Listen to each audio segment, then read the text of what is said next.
Old Town Casino, where you'll get the most bang for your bucks. Top-notch gaming action, superior dining at Calico Cafe, and impeccable service. You'll never want to leave. With surprises in store every day, why go anywhere else? All here at the... Mine started with a lot of fatigue, and it started with not being able to digest food very well. Tanya Akers was diagnosed with scleroderma. It's an autoimmune disease named after a hardening of the skin.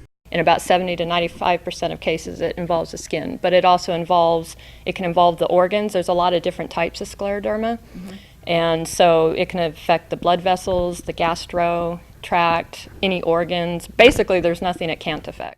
Tanya's mother, Karen, talks about what happened to her daughter. She was working full-time, had a fantastic job, and cannot work now. She had to quit work because of the scleroderma. The symptoms started, it took about 6 years to diagnose it, which I find now is not very uncommon, because the symptoms kind of show themselves very slowly, and they're very common symptoms of a lot of other disorders. I started having a lot of problems when I would eat. I would get bloated, nauseous.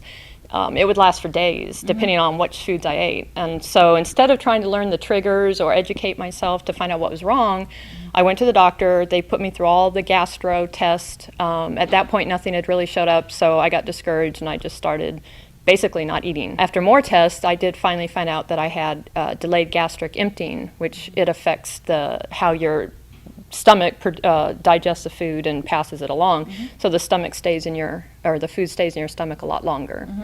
So that was the first thing, but they still didn't know what was causing it. You can just have that apparently without it being from scleroderma. Later on, she went to a family doctor. She just had an inkling from just those couple symptoms, and she ran some basic blood tests, but you have to check for an ANA. It's called ANA, and if it shows positive, it doesn't mean you have scleroderma, but it means that you are testing positive for an autoimmune disorder. It tipped her off, and she sent me to a wonderful rheumatologist who I still see now 7 years later, and he took that information, did more blood work, because there's more extensive blood work that goes along with that to give the diagnosis plus my symptoms. The treatment for scleroderma. There is no cure, unfortunately, right now. That's why we want to keep getting the word out. They've been fighting for 15 years to find a cure. So it's kind of relatively new. All they can do is treat each symptom. If you talk to anybody that has scleroderma, even the doctors will acknowledge that the emotional roller coaster and the giving up your independence is the worst thing. Tanya's 4 children are very important to her.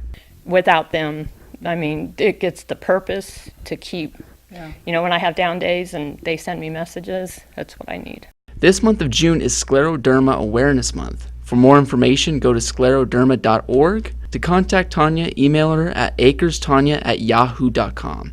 This is ZMB Clark reporting for News 46.